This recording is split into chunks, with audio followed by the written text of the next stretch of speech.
අයිබෝන් වර්ෂ 1961 දී අපේ රටේ අග්‍රගණ්‍ය නාට්‍යකරුවෙකු නළුවෙකු රචකයෙකු වෙන හෙන්රි ජයසේනන් විසින් නිර්මාණය කරනවා කුවේණී කියන හරි අපූර්ව නාට්‍යයක්.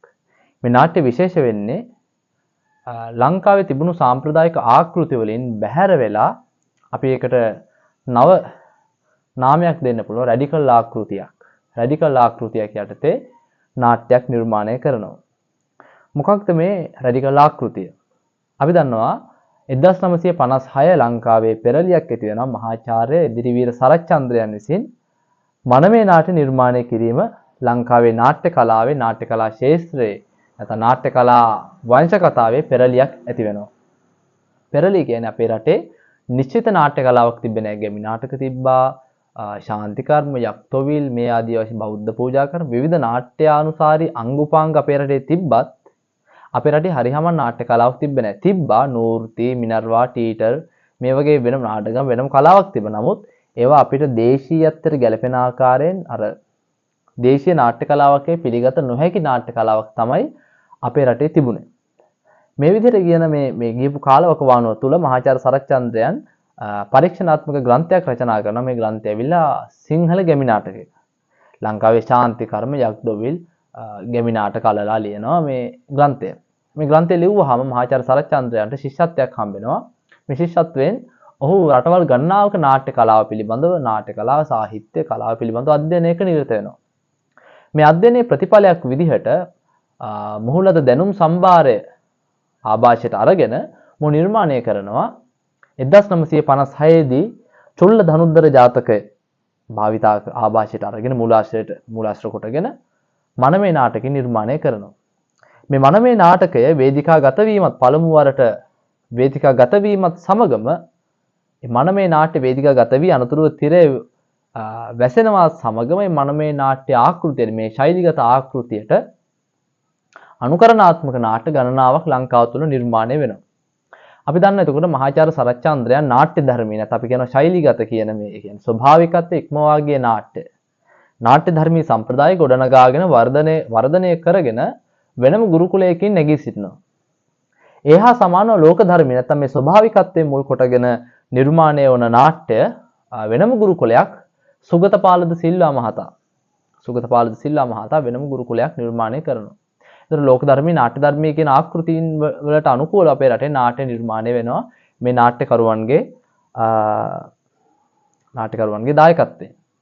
ඉතින් අපි දන්නවා ලංකාවේ හිටපු නියම අග්‍රගණ්‍ය නළුවෙක්, රංගධරයෙක් සහ නාට්‍ය රචකයෙක්, විටක කවියෙක් විදිහට අපිට හඳුනා ගන්න පුළුවන් හෙන්රි ජයසේනය. මේ ආකෘති දෙකේම ආభాෂය අරගෙන නාට්‍යයක් රචනා කරනවා, නාට්‍ය නිෂ්පාදනය කරන එක තමයි කුවේණී නාට්‍ය. මේ නාට්‍ය විශේෂත්වයේ ලෝකධර්මී සහ නාට්‍ය ධර්මී කියන මේ ශෛලීන් දෙකම අන්තර්ගත කරලා මිශ්‍ර රංග ශෛලියක් අන්න වචනය මිශ්‍ර රංග ශෛලියකින් යුක්තව ආකෘතියකට අදාළව නාට්‍යයක් නිර්මාණය කරනවා. මනමේ ගත්තොත් නාට්‍ය ධර්මී, අපි කැලණිපාලම වගේ නාට්‍යයක් ගත්තොත් ඒක ලෝක ධර්මී. හැබැයි මේ හෙන්රි ජයසේනයන්ගේ කුවේණී වගේ නාට්‍යයක් අරගෙන අපි අධ්‍යයනය කරද්දී මේකේ ලක්ෂණ දෙකම අපිට පිළිබිඹු වෙනවා. මේක ආකෘතිය වල මිශ්‍ර රංග ශෛලිය. මේ මිශ්‍ර රංග ශෛලියක් සහිත ආකෘතියක් සහිත මේ නාට්‍ය පිළිබඳව පුංචි විග්‍රහයක් තමයි මේ වීඩියෝවෙන් අපි බලාපොරොත්තු වෙන්නේ. මහාචාර්ය රෝලන්ඩ් අබේපාලයන් විසින් කුවේණී විචාර ග්‍රන්ථයක් ඉදිරිපත් කරනවා. මේ කුවේණී විචාර ග්‍රන්ථයේදී මේ කුවේණී නාට්‍ය නිර්මාණය කිරීම සහ නිෂ්පාදනය කිරීමෙහිලා හෙන්රි ජයසේනයන්ගේ අරමුණ. හෙන්රි ජයසේනන් ඇයි මේ වගේ ස්ත්‍රීවාදී දෘෂ්ටි කෝණයකින් මේ නාට්‍යයක් රචනා කළේ කියන කාරණාව පිළිබඳව උද්ෘත යටතේ ඔහු සඳහන් කළ කාරණාවක් හුවා දක්වලා තියෙනවා. මම මේ කාරණාව කියලා නාට්‍ය පිළිබඳව විචාරාත්මක විග්‍රහයට ප්‍රවිෂ්ඨ වෙන්නම්.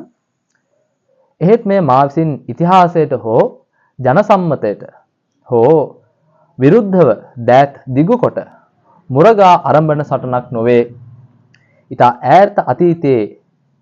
ඈත අඳුරු අතීතයේ මෙහිවිසූ කිසියම් අභාග්‍ය සම්පන්න ස්ත්‍රියක නිසා හද තුල නැගුණු දයානුකම්පාවේ ප්‍රතිඵලයකි. මායාවක්, මිරිඟුවක්, දෙනෙත් ඉදිරියේ හුවා හද සනසා ගැනීමට දරූ ප්‍රයන්තයකි. අපි දන්නවා අපි ජීවත් වන්නේ පුරුෂ මූලික පුරුෂාධිපත්‍ය පෙරදැඩි කොටගෙන පවත්වාගෙන යන වර්ධනය වෙන සහ විකාශනය වෙන සමාජ ස්තරයක. පෙරදිග සමාජය ඇත්තටම පුරුෂ කේන්ද්‍රීය සමාජ ස්තරයක්. ඉතින් මේ වගේ සමාජයක් තුළ ස්ත්‍රීවාදී අර්ථකථනයකින් යුක්ත නාට්‍යයක් නිර්මාණය කරලා මම බලාපොරොත්තු වෙනවා. ඔහුගේම වචනෙන් කියනවා මායාවක් මිරිඟුවක් දෙනෙත් ඉදිරියේ හුවා හදසනසා ගැනීමට දරූ ප්‍රයන්තයක්. මේක මායාවක් මිරිඟුවක් කියලා මම දන්නවා. නමුත් ඊට ඈත අතීතයේ අභාග්‍ය සම්පන්න ස්ත්‍රියක් නිසා තමන්ගේ හදවතේ නැගුණු දයානුකම්පාවේ ප්‍රතිඵලයක්. තමන්ට ඈත අතීතයේ බැටකාපු වේ ගෑණිය පිළිබඳව ඇති වුණු ඒ දුක තුනී කරගන්නට මායාවක් මිරිඟුවක් මවල මං ඒ දුක තුනී කරගන්න. හැබැයි කවදාවත් ඒ දුක මේ මායාවක් මිරිඟුවක් මවල තුනී කරගත්තට ඒක නැති වෙන්නේ නැහැ කියලා ඔහුගේ මේ වදන තුල ප්‍රකාශය තුලම සඳහන් වෙනවා. දැන් අපි මේ කතා කරන කාරණාවන් තමයි අපි මේක විචාර ලියද්දී අපිට උසස් පෙළ විභාගයට විශේෂයෙන් උසස් පෙළ විභාගයට අපිට ප්‍රශ්න වලට පිළිතුරු සපයද්දී මේ වගේ විචාර තමයි අවශ්‍ය වෙන්නේ. ඉතින් මේ නාට්‍ය පිළිබඳව අපි කතා කරනවා. මේ නාට්‍ය අංක 3කින් සමන්විතයි. නාට්‍ය අංක 3කින් සමන්විතයි. මම කෙටියෙන් කියන මේ නාට්‍ය ආකෘතිය ඇත්තම අපි පොත අධ්‍යයනය කරන්න ඕනේ. ශිෂ්‍යයෙක් වශයෙන් ඔයාලා විද්‍යාර්ථියෙක් ශිෂ්‍යයෙක් වශයෙන් මේ කුවේණී නාට්‍ය පිටපත කියවලා වෙන වෙනම මේ කාරණාවන් මේ අංක වෙන වෙනම අධ්‍යයනය කරන්න ඕනේ. ඉතින් මම සරල වශයෙන් දල ආකාරයට කියන්නම් මේ අංක 3 මොනවද සිද්ධ වෙන්නේ කියලා. පළවෙනි අංකයේදී මූදඩ මේ යන දඩයක්කාරයෙක් වේදිකාවට ප්‍රවිෂ්ඨ වෙනවා. මේ ප්‍රවිෂ්ඨ වීමත් සමගම ජීවහත්ත හා දිසාලා වේදිකාව මත එන ජීවහත්ත හා දිසාලා මොවුන් දෙදෙනාව හම්බ වෙනවා. මොහොතර සංවාදයක් නිරූපණය කරනවා. මේ සංවාදයේදී කියවෙන්නේ කුවේණී පිළිබඳව අදහස් ඉදිරිපත් කරනවා. ඔවුන්ගේ අදහස් හුවමාරු කරගන්න කුවේණී පිළිබඳව තම තමන් දන්න දේවල්. අතර මෙතනදී මේ දඩයක්කරු වර්තමානයේ සහ අතීතයේ යා කරන පාලමක් බවට පත් වෙනවා. ඒතර අම්මා ගැන කියනවා කුවේණී ගැන කියනවා. ඒතර පළවෙනි අංගයේ තව විශේෂ කාරණයක් සිද්ධ වෙනවා. නාට්‍යයේදී විද්‍යාවතරණ ක්‍රියාවලිය සිද්ධ වෙනවා. විජය කුමාරයා ලංකාවට සම්ප්‍රාප්ත වීම ගොඩබැස්ම එක නිරූපණය කරනවා. නර්තනානුසාරයෙන් නර්තන සක්සියක් කපු මල් නෙලන සත්සියක් කපු මල් නෙලන මම ඒ ගීතයේ අනුසාරයෙන් ඒ නාට්‍ය කොටස පෙන්වනවා. ඉතින් පළවෙනි අංකයේදී ඒ ටික තමයි සිද්ධ වෙන්නේ. මොකද වෙන්නේ? දඩයක්කරු සහ ජීවහත දිසාලම වුණ හම්බ වෙනවා. ඔවුනොවුන් අතර මේ කුවේණිය පැරණි කුවේණිය පිළිබඳව දරුවන්ගේ අදහස සහ දඩයක්කරුගේ අදහස මොවුන් අදහස් හුවමාරු කරගන්න. එතනදී කියනවා දඩයක්කරු කියනවා මේ කුවේණිගේ ළමයි කිව්වහම කුවේණිය කියන්නේ යක්ෂණියක්, මන්ත්‍රකාරියක්, මිනිමස් කනවා, ඒ දරුණුයි කියලා යකිනියක් කියන දේවල් ඉදිරිපත් කරනවා. හැබැයි දරුවන් ඒ වෙලාවෙත් කියනවා නෑ. මගේ අම්ම යකිනියක් නෙමෙයි. යකිනියක ඇඟරු හිරු කිරිවේද කිසි දෙනක යකිනියකගේ රුධිරයේ කිරි බවට පත් වෙනවද කියලා ඒ දරුවන් ප්‍රශ්න කරනවා. ඊට පස්සේ මේ විදිහට පළවෙනි අංකේ නිමා වෙනවා. මම කිව්වා පළවෙනි අංකය තුළ විද්‍යාවතරණ ක්‍රියාවලිය සිද්ධ වෙනවා. ඒකත් නර්තනානුසාරයෙන් ඉදිරිපත් කරනවා. අපි දෙවෙනි අංකයට එනවා. මේ දෙවෙනි අංකයට එද්දී එකපාරට මේක වෙනස් තලයකට මේ නාට්‍ය නොසිතූ ආකාරයකට වෙනත් තලයකට උස්සලා තියෙන හෙන්රි ජයසේනයන් විනිශ්චය සභාවක් ඉදිරිපත් කරනවා.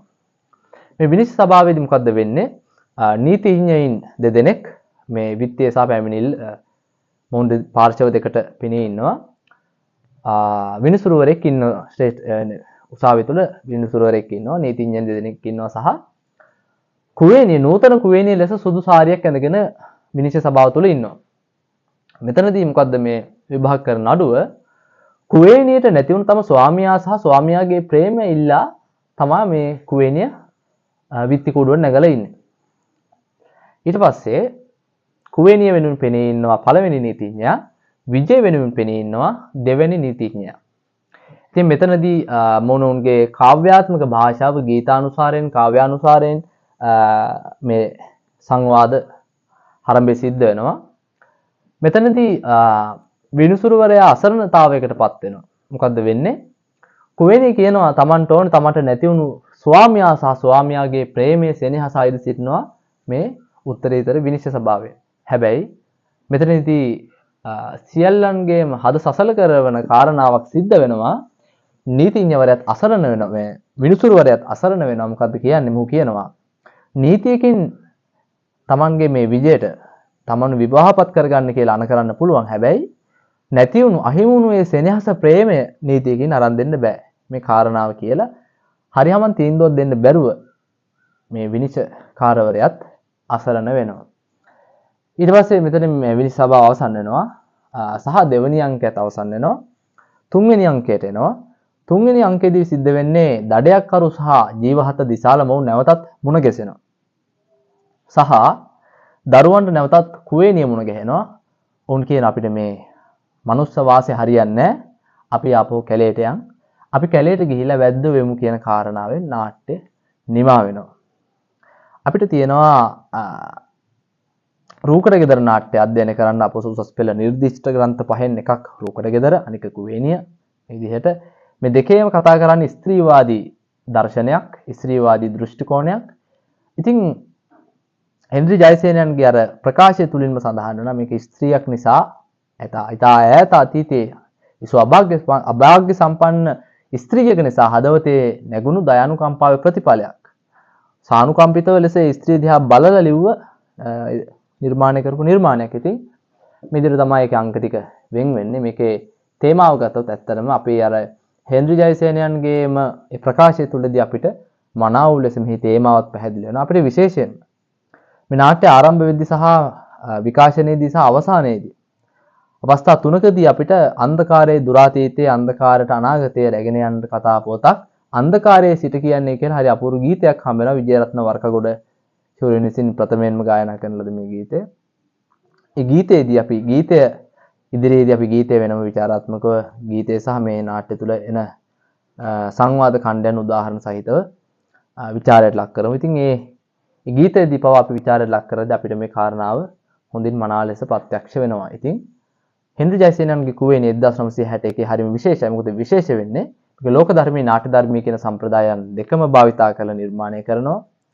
ඒ වගේම මේක තේමාව ගත්තාම ස්ත්‍රීවාදී දෘෂ්ටි කෝණයකින් රචනා කරන ලද අපූර්ව නාට්‍යයක්.